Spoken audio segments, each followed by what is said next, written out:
Welcome to the gathering at the Cosmic Fire 2025 Summit. Heart to heart, hand to hand, soul to soul, answering the global call to be of service. We are all beings of light, finding our way in the world, seeking support, connection, and seeds of inspiration along the way. Over the next 5 days, honored healers, teachers, and thought leaders from the world of shamanism and earth based traditions will uplift, inspire, and guide us to step more fully into our true purpose and our own unique path in answering the call to be of sacred service.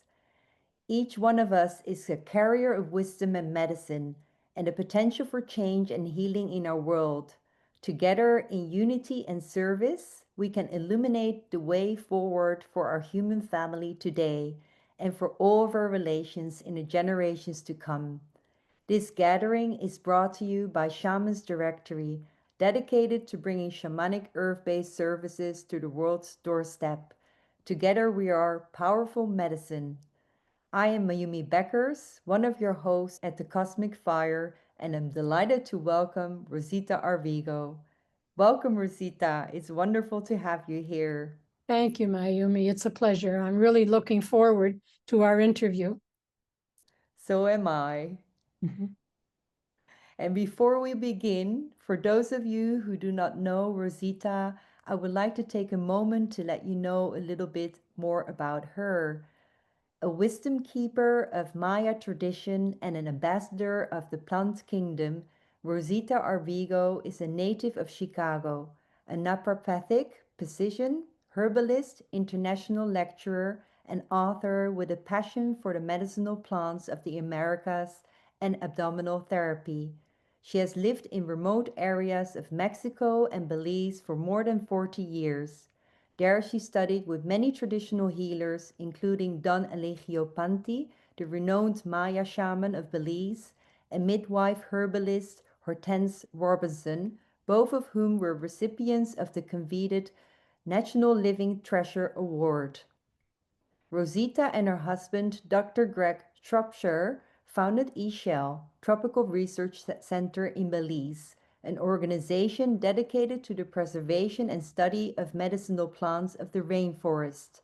They also founded the Belize Association of Traditional Healers, Bush Medicine Camp for Children, the Rainforest Medicine Trail, and Rainforest Remedies, an herbal concentrate company, and the Belize Ethnobotany Project with Dr. Michael Balick of the New York Botanical Garden. Rosita is the co founder of the Abdominal Therapy Collective, which trains practitioners in Don Elegio's Maya abdominal therapy and Maya spiritual healing. Now retired from clinical practice, Rosita focuses on teaching and writing. She divides her time between Belize, Mexico, and Chicago. The topic for our conversation is spiritual healing with plants. And I'm so excited about this topic. It's really deeply touches me. And I'm so happy to have you here, Rosita, and to be able to share a bit about your story and your work with our summit audience. Thank you. I'm excited to share as well. Yes. And I know that you are an extraordinary healer, a teacher, a wisdom keeper, and also an author of many books in which you share your stories and medicine ways. And I know you have also something prepared for us. But could you also please begin by telling us a little bit about your medicine path and what first called you to be of service and to really follow this path? Well, always thinking back on that question, it's very clear to me that I was always fascinated and interested in plants ever since I was a small child. My mother said that my favorite thing to do was to be in the backyard of Chicago in the mint patch. We always had a little wild patch of mint in the backyard. And she said my first game at 4 years old was to make mud pills with mint and mud and dry them and stuff it into my dolly's mouth because they were ill or they had fevers, I thought. And then most of my life, I have just been very focused on plants. When I learned about medicinal plants, that was even more fascinating, more of a step up, if you will. And in my clinical practice, herbal remedies plays a major role, along with body work and spiritual healing. And so it's always been something that's been with me. I can't remember when I didn't love and care about plants. Wonderful. Yes. Mm. Yes, I know about your books as well and this deep connection with plants. And I'm, yeah, really excited to dive in further about this topic. And I know that you have spent many years, as you said, also studying and working with medicinal plants and also creating natural remedies and supporting people's inner well-being. And can you share how your relationship with these plants evolved into more spiritual healing and how this journey has shaped your practice? Right. When I met my mentor, Don Eligio Ponti, the Maya shaman of Belize, who lived to be 103, he was born in 1893, passed away in 1996. He used plants as teas for physical ailments, and he used plants as herbal baths for spiritual ailments. And that was something very, very new. I had never even thought about using plants for emotional and spiritual healing, but it was a very large part, about half of Don Eligio's clinical practice. And he saw generally about 100 clients a week.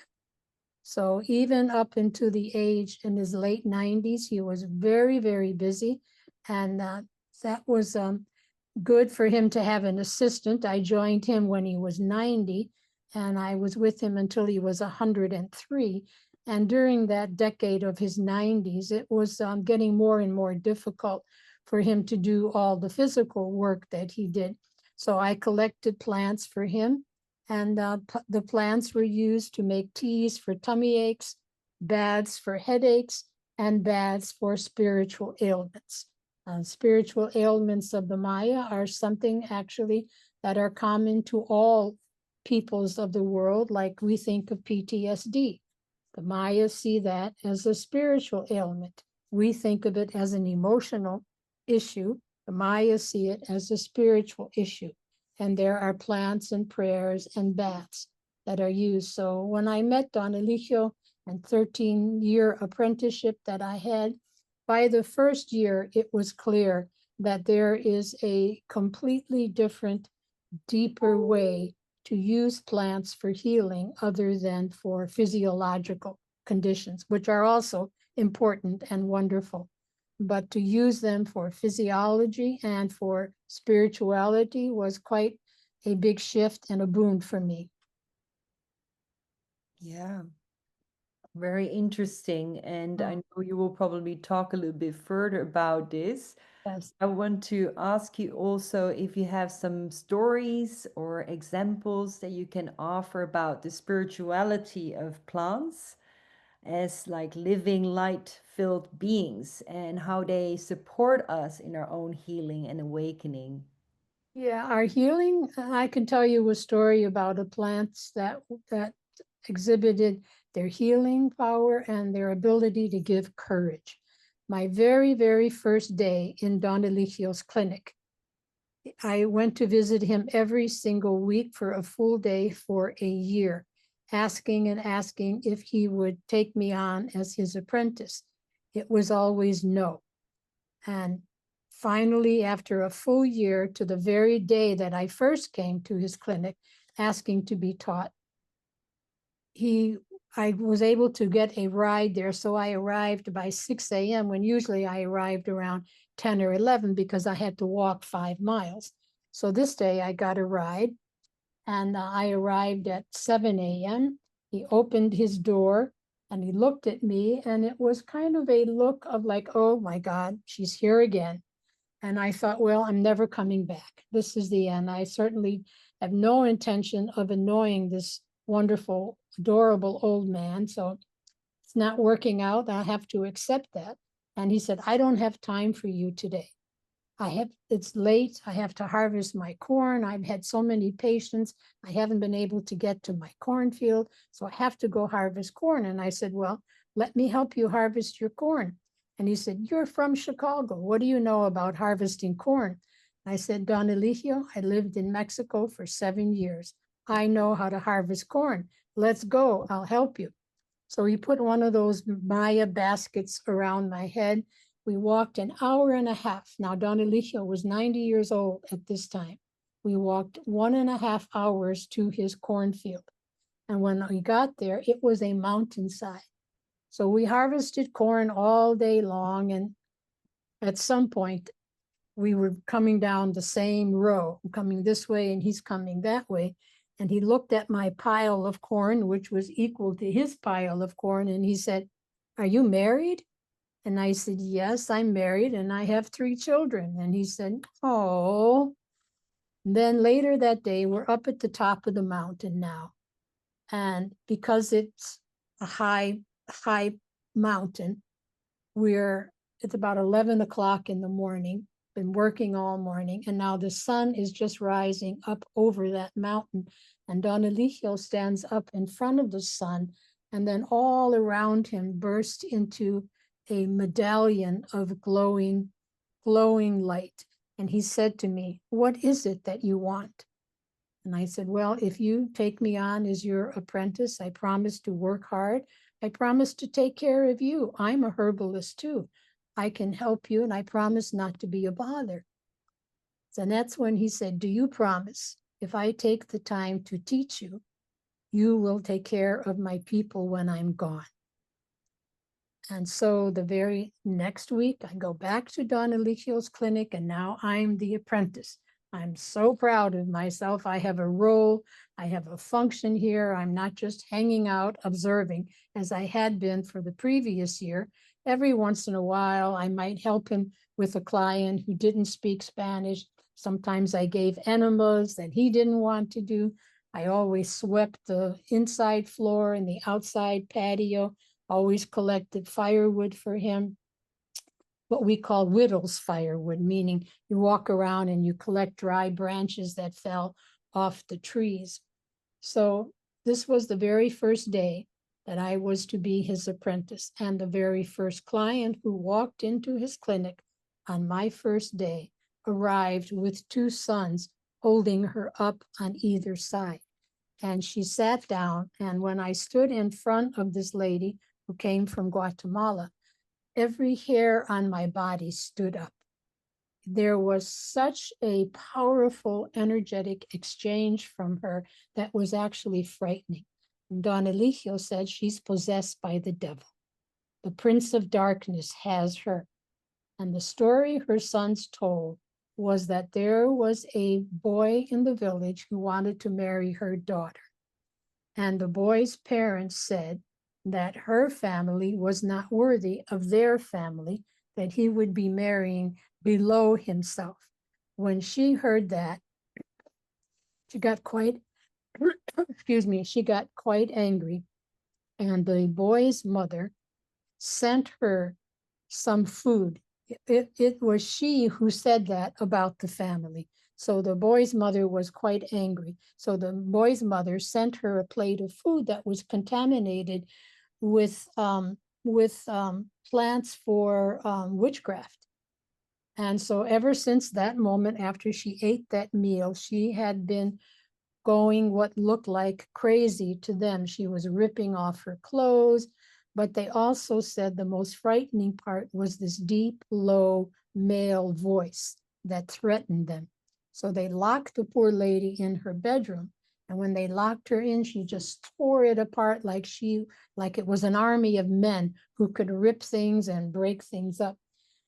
So Don Eligio said that because of what she said about the other family member, about the other boy's family, that this was a type of jealousy and revenge, and that it was black magic and witchcraft, and that she was now actually possessed by the devil. And I tell you, when I stood in front of her, really, as I said, every hair on my body just stood up and vibrated.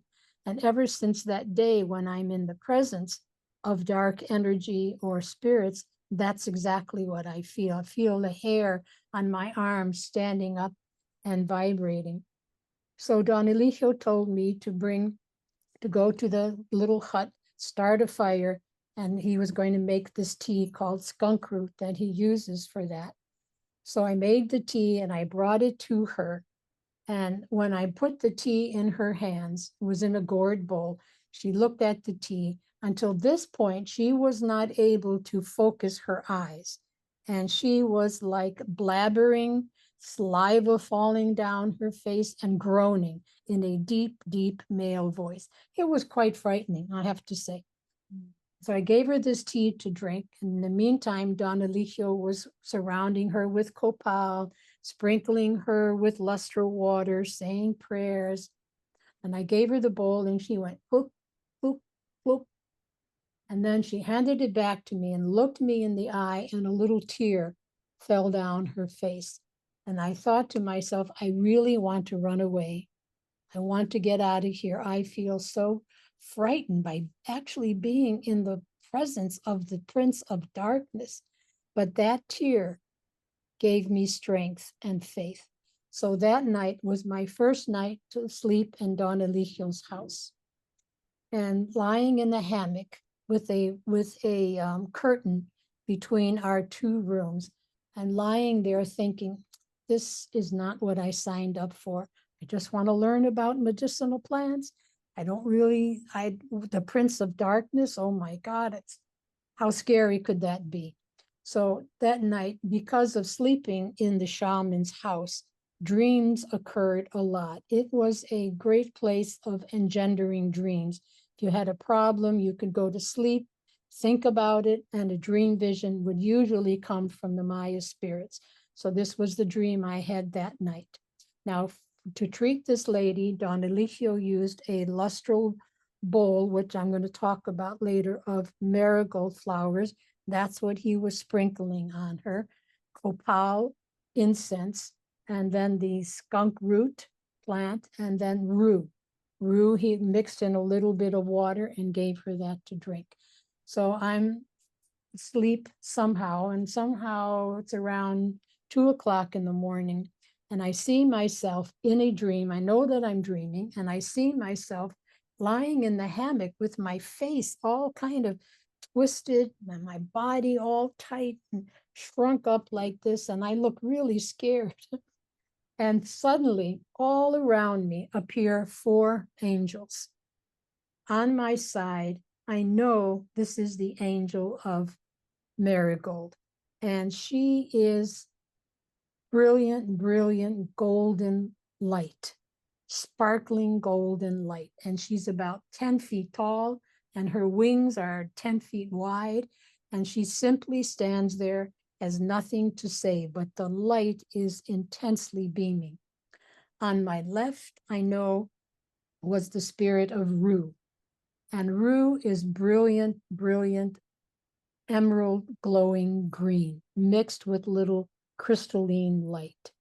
And at my foot is the angel of Opal, which would Don Eligio use for this lady. And that angel, that angelic spirit, plant spirit, is also rather golden white, gleaming, again, 10 feet tall, 10-foot wide wingspan. And behind me is the spirit of skunk root, which is a very dark, foul smelling root that you have to dig really deep to unearth. It's occult, like the occult sciences. It's foul, like the occult sciences. But above it are pure white flowers. So it's very symbolic of light over darkness. And this plant spirit was quite the dude. He was like Saint Michael, the archangel, in leather. He had a tight leather jacket on, tight leather pants. He has a sword and a shield, and he's standing behind me, in a very protective stance, like, go ahead, just try it. Take one step towards her and see what happens. Just see it. I'm here. I'm here protecting Rosita. And so I basked in this angelic light in that dream. When I woke up in the morning, I thought, I'm not going to be afraid. I know that I am surrounded by divine beings. I know that I'm here for a specific spiritual purpose and that I will be protected. And so 13 years into the apprenticeship, I had many other experiences like that because Don Eligio was known to be one of the few people left in Central America who could dispel evil magic or evil spells. It's a powerful, powerful story. Thank you for Yes, sharing. Yes. changed my life.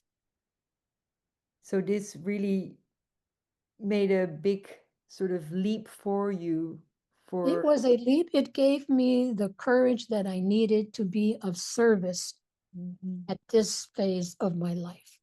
To be of service to Don Eligio. At 90 years old, he was a widower. He was lonely, and the physical aspect of his work was now too difficult for him to do. And he was getting serious cataracts. And the cataracts made it so that when he walked in the forest collecting his plants, if he looked down on the ground, he could only see pits. He couldn't see the ground. So his footing was getting very unsure. So he used to say that until you came, I was very afraid to go into the forest, and that's half my life is collecting my medicinal plants, being with the nature spirits in the forest. But I was afraid if I fell because I can't see a tree root, that I might be there for days and nobody would know where I was or how to find me. But you're here now. If anything happens, you can run for help. So I felt like that was a major service to perform, just being there with him, helping him with his clients for all those years. And it was a wonderful, challenging, and spiritual experience. beautiful. Thank you. Thank you for sharing this. And I'm sure that the relationship was very deep. And I know that also from your book as well. I know you said that you prepared something that you would like to show Yes, our summit audience. So perhaps we can start with yes, that. let's do that. Let's look at this slideshow Great. that I prepared, Spiritual Healing with Plants. Of course, this is a Maya tradition. I want just like to show you. This is the land where Don Eligio lived here in Belize in Central America, Mexico, all around here, Guatemala, Belize. Don Eligio was born on the other side of the Belizean border in Guatemala, brought to Belize, which at that time in 1897 or 1899 was known as British Honduras. So he is a Guatemalan Maya of the Mopan tradition, and a very large part of the spiritual healing work that Don Eligio taught me and that I do relies on the benefit of Ixchel, the Maya goddess of healing, the goddess of medicine, the goddess of the moon, the goddess of childbirth, and the goddess of healing. She's the maiden. This is the maiden here. She does the weaving of the household. Traditionally, the young girls wove all the cloth that everybody wore. There was no cloth to buy unless you were one of the nobles. Young ladies wove the cloth. Here is the mother goddess sitting in the moon phase, which signifies how women's lives at biological times are timed to the moon. She has a bunny in her hands, which signifies fertility. And this is the grandmother. The pot of clay that she has in her hands is shaped like a uterus. These are the waters of life coming down to make life in the waterways possible. So we have the maiden, the mother, and the grandmother, very common to different aspects of goddess worship around the world. This is my mentor, Don Eligio Panti. He was the Hemen. Hemen in Maya simply means he or she who knows. Don Eligio was a healer, curandero, a comedian, and a shaman. He was actually the funniest person I ever knew in my life. Don Eligio said, most people think too much. Get them to laugh, half their trouble and sickness will go away, and the blessed herbs will do the rest.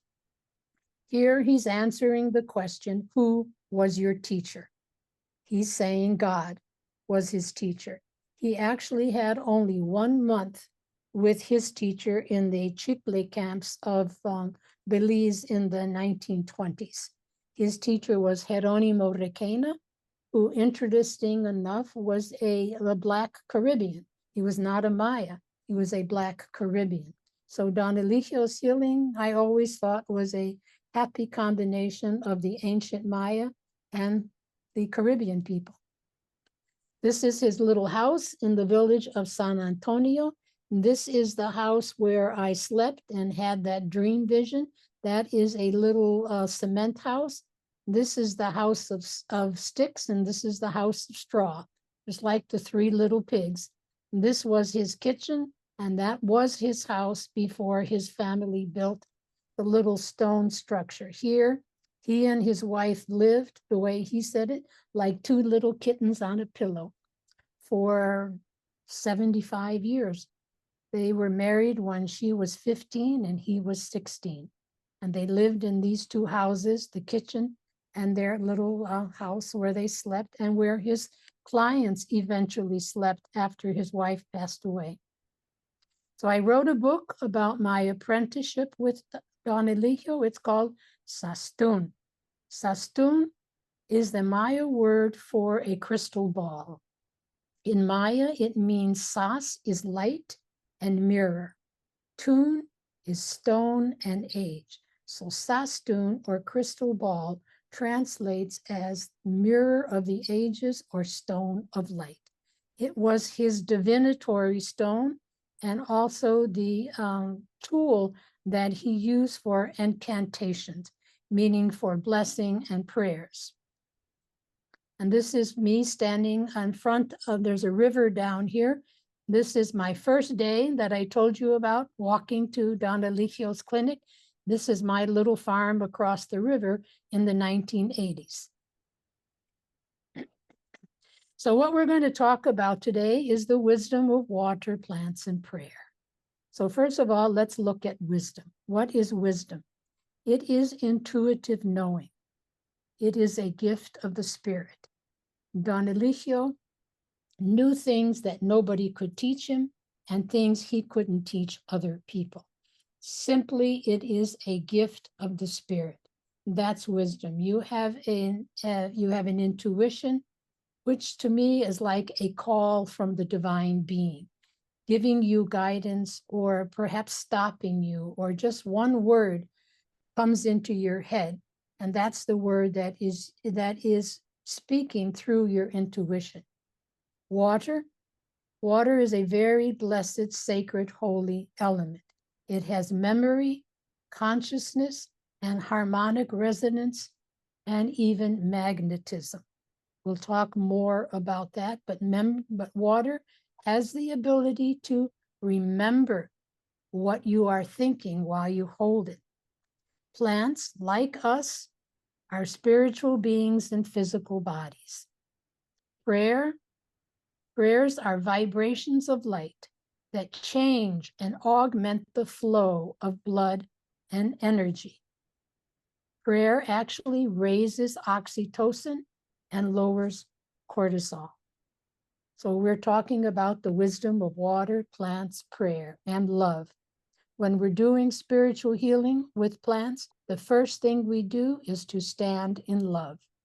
And when I say that, eyebrows raise and heads cock over to the side. How do you do that? Well, to do spiritual healing, you must first bring love.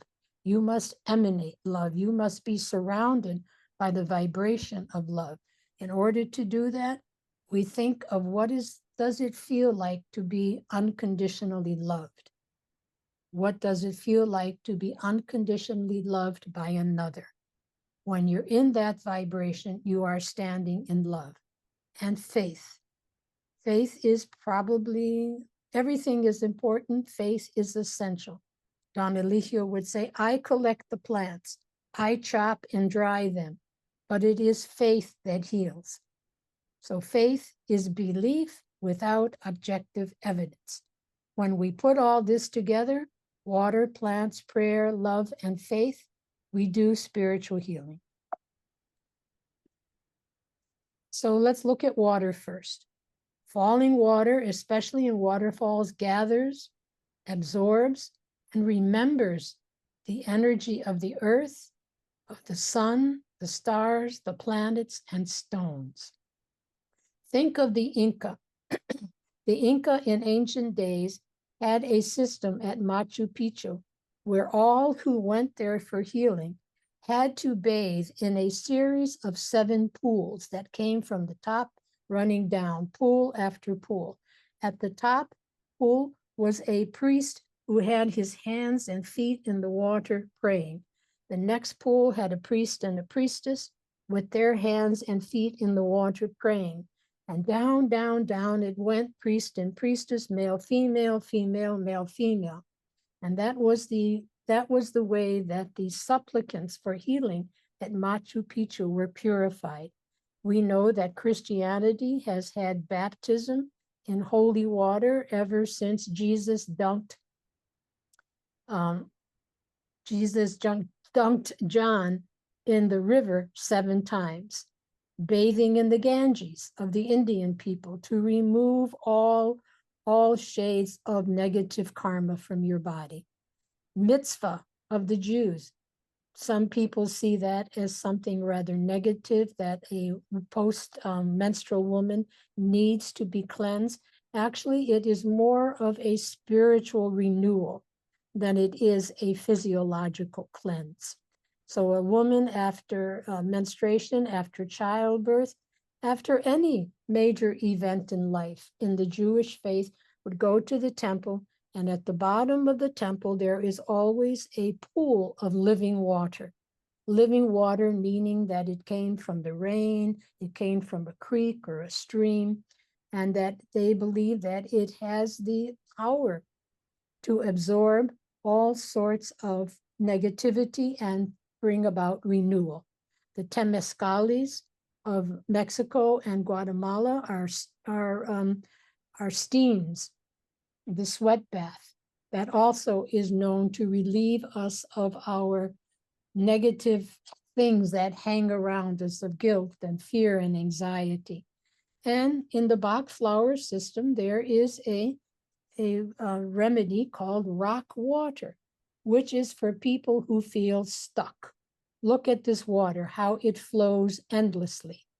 So those who take rock water, which is simply water gathered from places like this, as a Bach flower remedy, as a homeopathic, it helps you to flow more freely through life. It helps people who feel like they are rigid in their ways or being stuck. It makes perfect sense. So some spiritual diseases of the Maya that are treated with water, plants, prayer, love, and faith. One and the most common is susto. Susto is fright or PTSD, something sudden and shocking, like a car accident, a sudden fall from a height can be a susto. Getting mugged, getting raped, all of those things. We know what PTSD is, war especially, is a type of susto or fright. Pesar means grief and loss. Nobody gets through life without grief and loss. When we lose someone that is very dear to us, or if our home burns up in fire, when we've lost everything, there is a process of great despair. The Mayas see that as a spiritual ailment that can be alleviated with water, plants, and prayer. Coraje. Coraje means anger and resentment. We know that there is righteous anger. We should be angry about the destruction of our environment.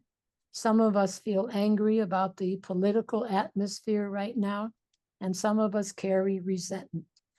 But there is anger that is hurtful and harmful, especially to domestic situations where women and children are subjected to angry, violent, and aggressive males, mostly, not always. Tristeza is a type of intrinsic sadness. Person suffering from what the Maya view as tristeza is a person who cannot remember when they did not feel sad or depressed. That's the person who was often unwanted in utero.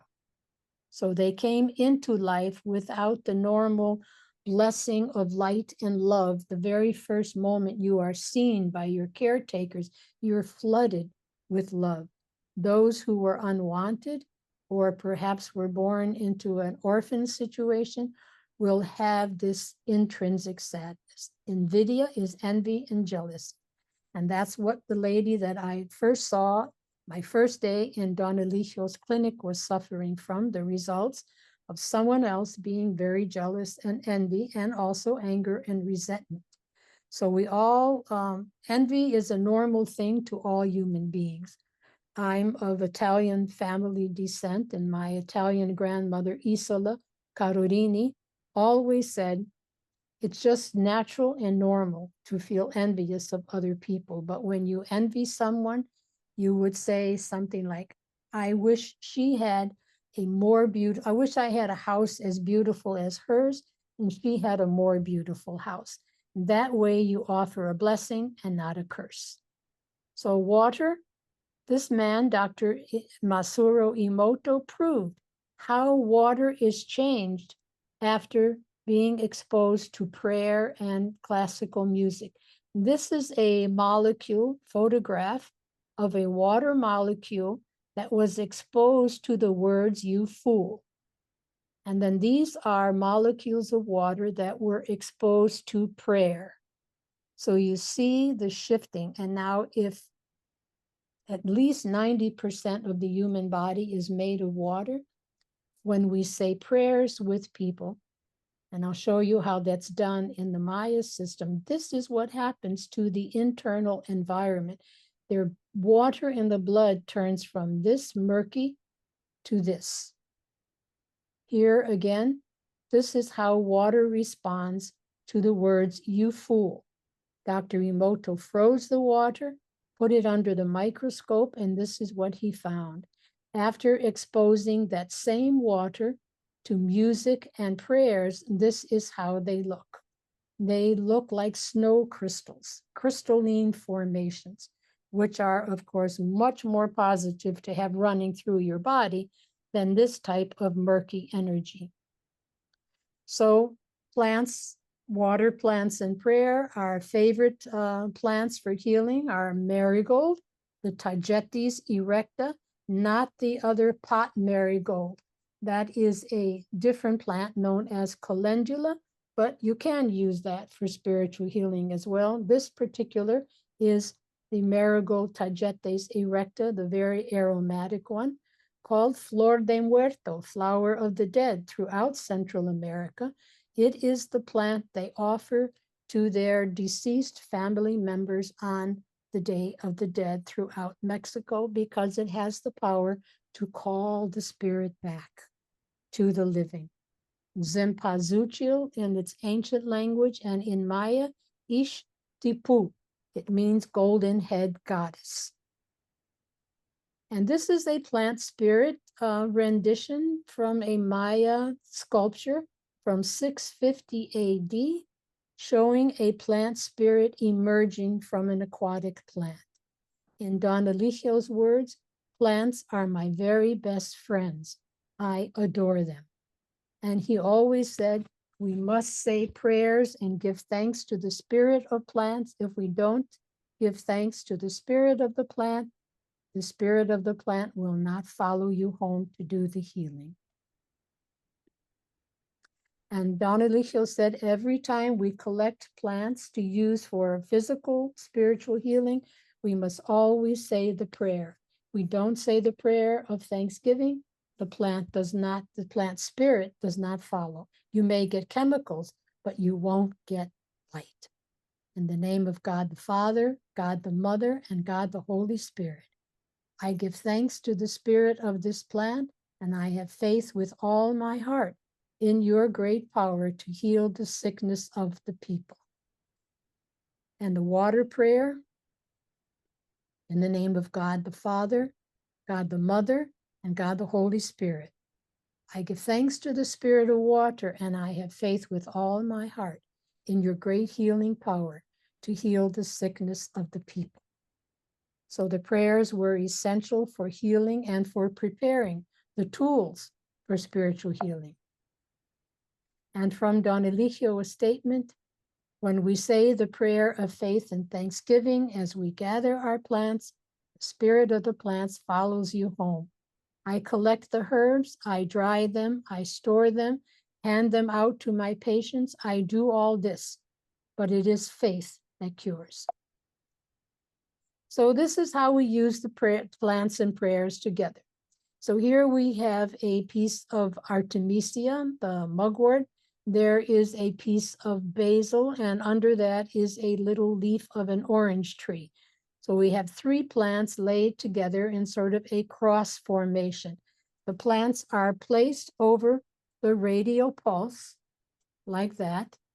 Three prayers are said in this pulse, three prayers are said into the left, and three prayers over the forehead. Now, Don Eligio taught me many different Maya healing prayers, which are like chants. They're medicine chants.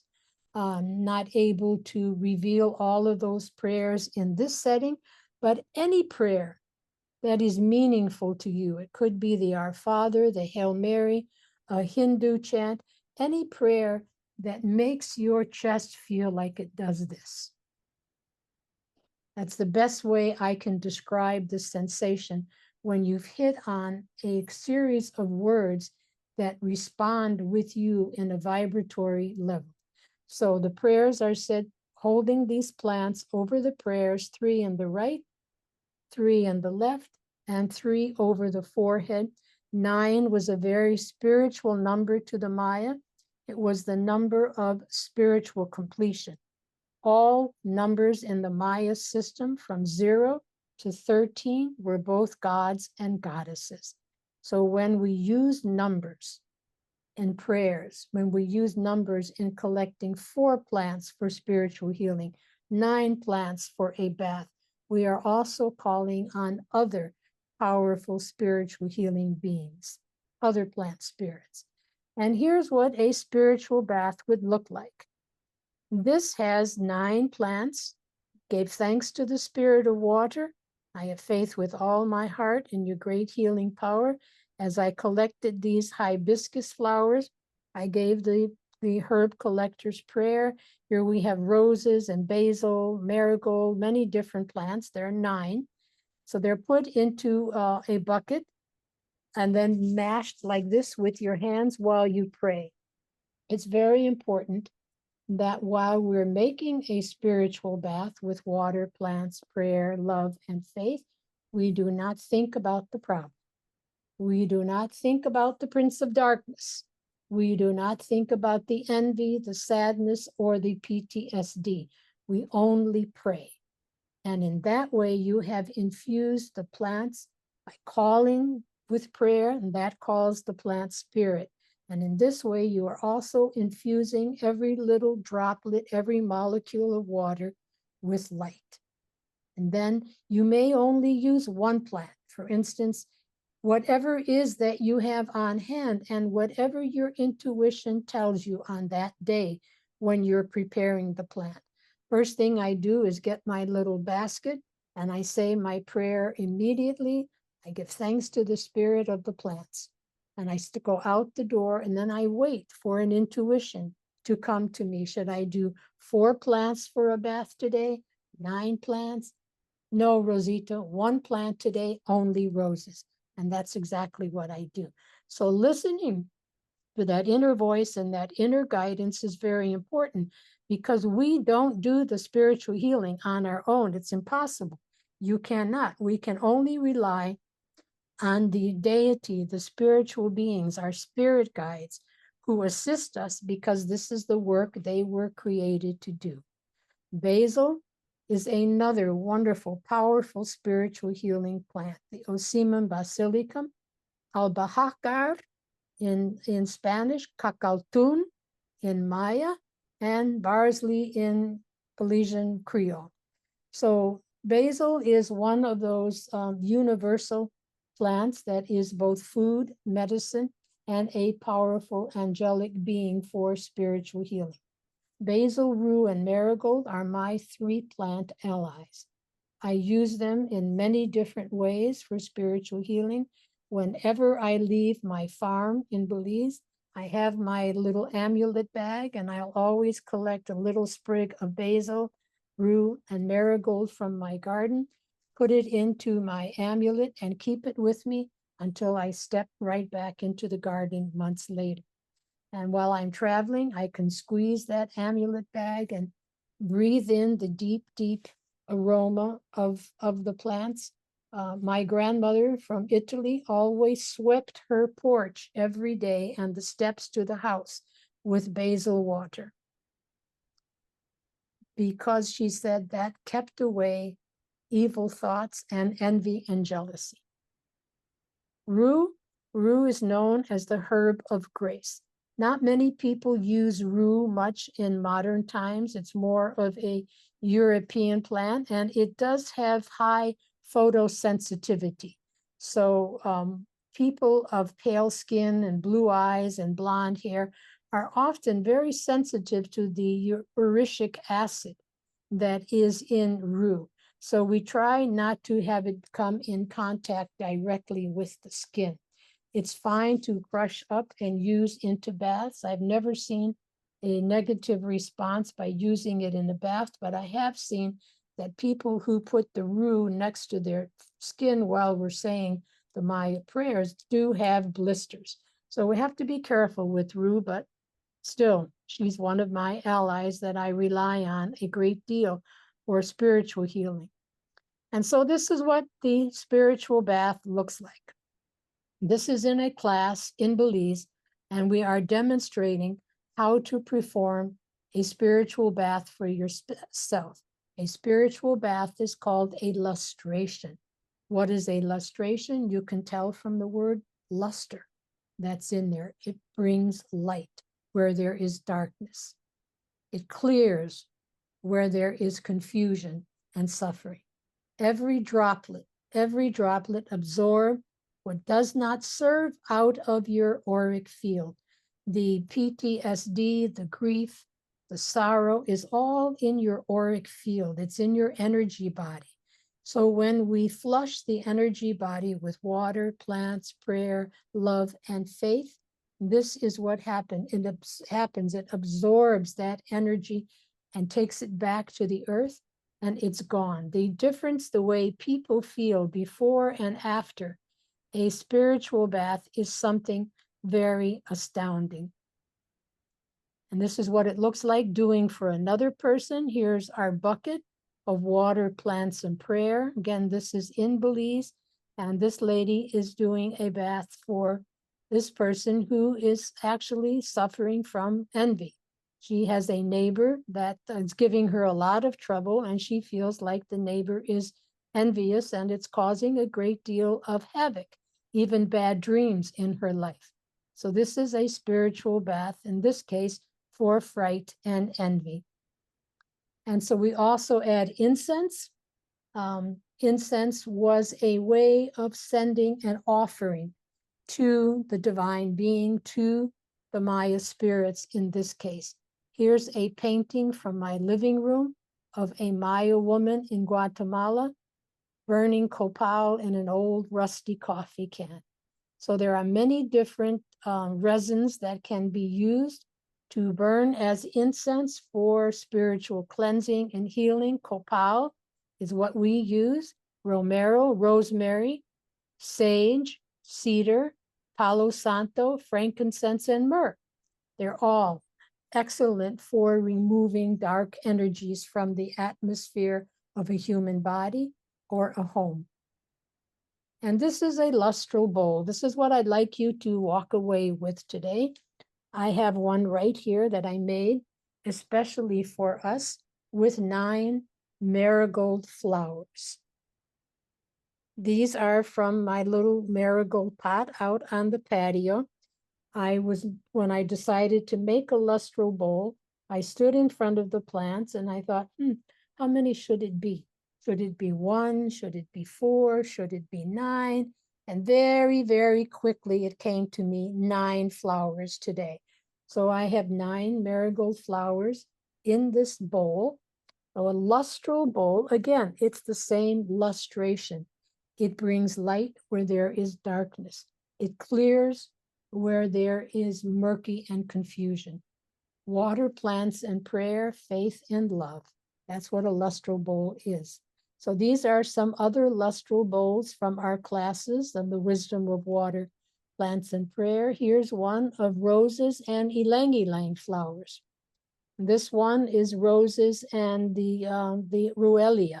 Here's another lustral bowl of marigold flowers. Beautiful thing to do. Now here I found this old etching from a book called Sacred History and Antiquities of Greece and Rome. So what we have here is the conjuring up of an angelic spirit from a bowl of water over which prayers and plants had been placed and said. So something that has been with humanity since ancient days is the concept of being able to conjure, if you will, or call forth an angelic spirit from water after we say the prayers with love and faith. The spirits respond. So this is my grandson making his own little lustral bowl, and he has a sibling, another boy, who often they get into a lot of battles and fights. And so I said, we're going to give you a spiritual bath. It was after a particularly difficult time with his brother. So I prepared the bath, water, plants, prayer, love, and faith. And after I bathed him, just like you saw in the previous slide, this is what he said.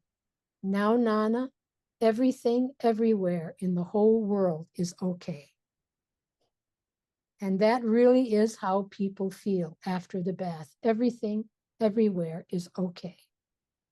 So some plants that could be used for spiritual healing, you could use lavender, mint, lemon balm, hibiscus, rosemary, St. John's wort, thyme, roses, artemisias, chamomile, basil, rue, and marigold. You could use the leaves of cedar, pine, spruce, all citrus trees.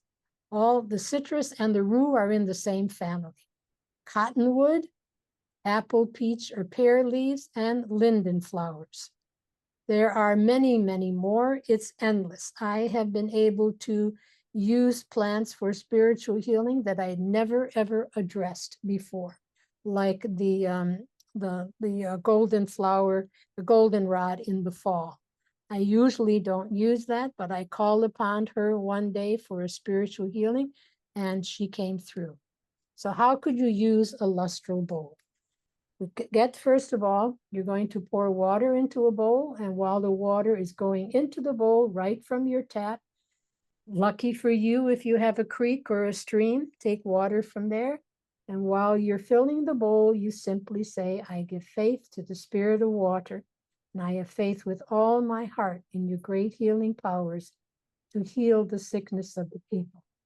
And we said the same prayer to the spirit of marigold when we collected the marigold. Oh, this is my Spanish. I had changed this, but it didn't come through. So how could you use the lustral bowl?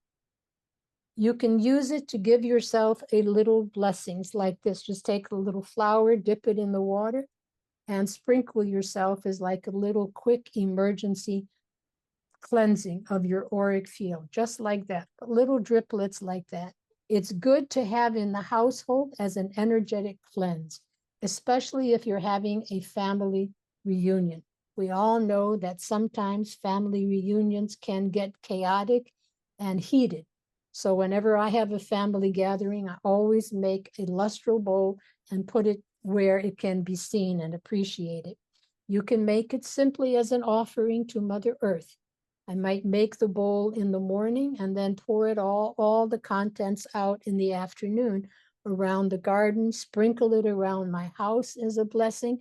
Just think about the lustral bowl as a source of showering light. And the showering light is cleansing and absorbing all that is not of the light. Wherever you do healing in your clinic, if wherever you do healing, that is the place for the lustral bowl. It brings in spiritual energy and it gives you more strength as well. And also, you could put it in your bedroom next to your bed with special prayers that the Holy Spirit would bring revelatory dreams, would bring dreams that can be guidance. Just to put on your altar as an offering to your spirit guides or to your deity. It's simple, beautiful, and powerful. And so this is my contact if you would like to be in touch. RositaArvigo.com, Abdominal Therapy Collective, and Rainforest Remedies USA. And so I would end this with this little Tierra mi cuerpo, the earth is my body.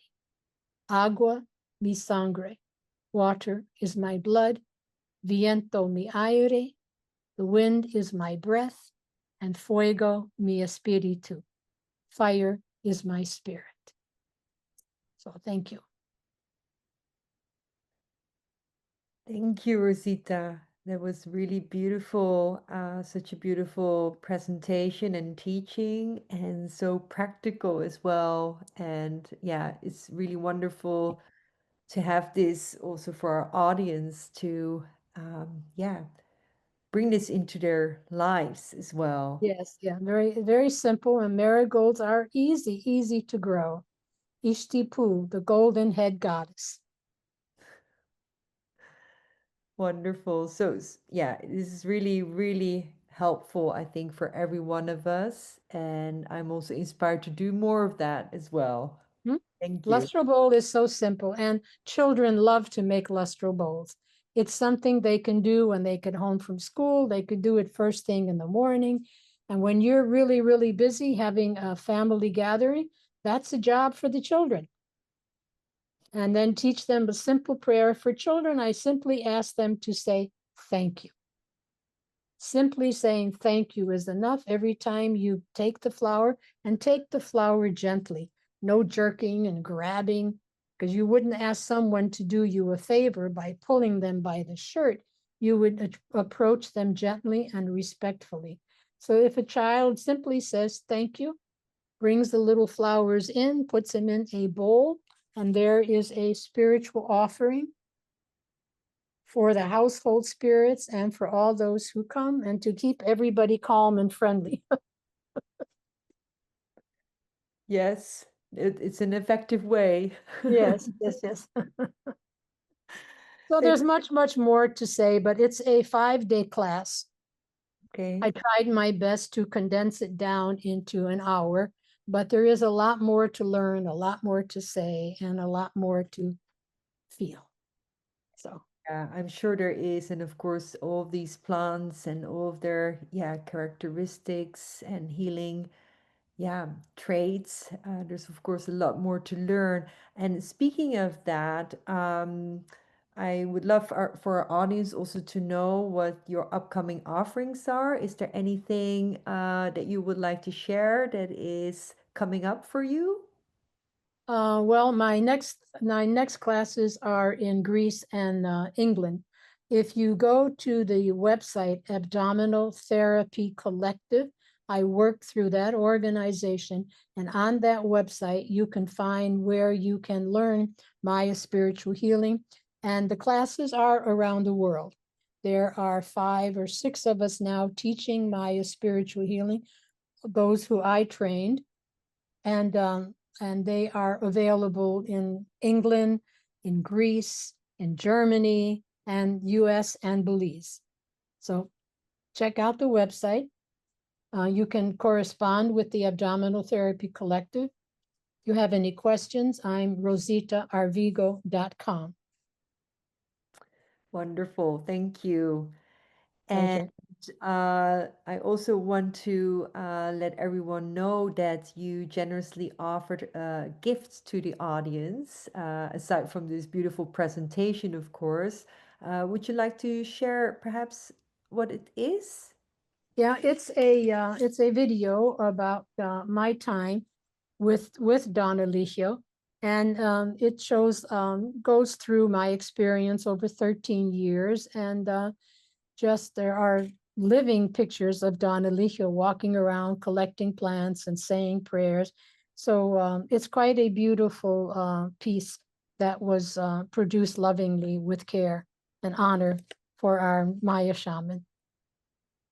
Wonderful. I'm sure that the audience will love that video, and we will also put a link for your books as well. That's Thank yeah, you. on your website so people All can right. find all of the information.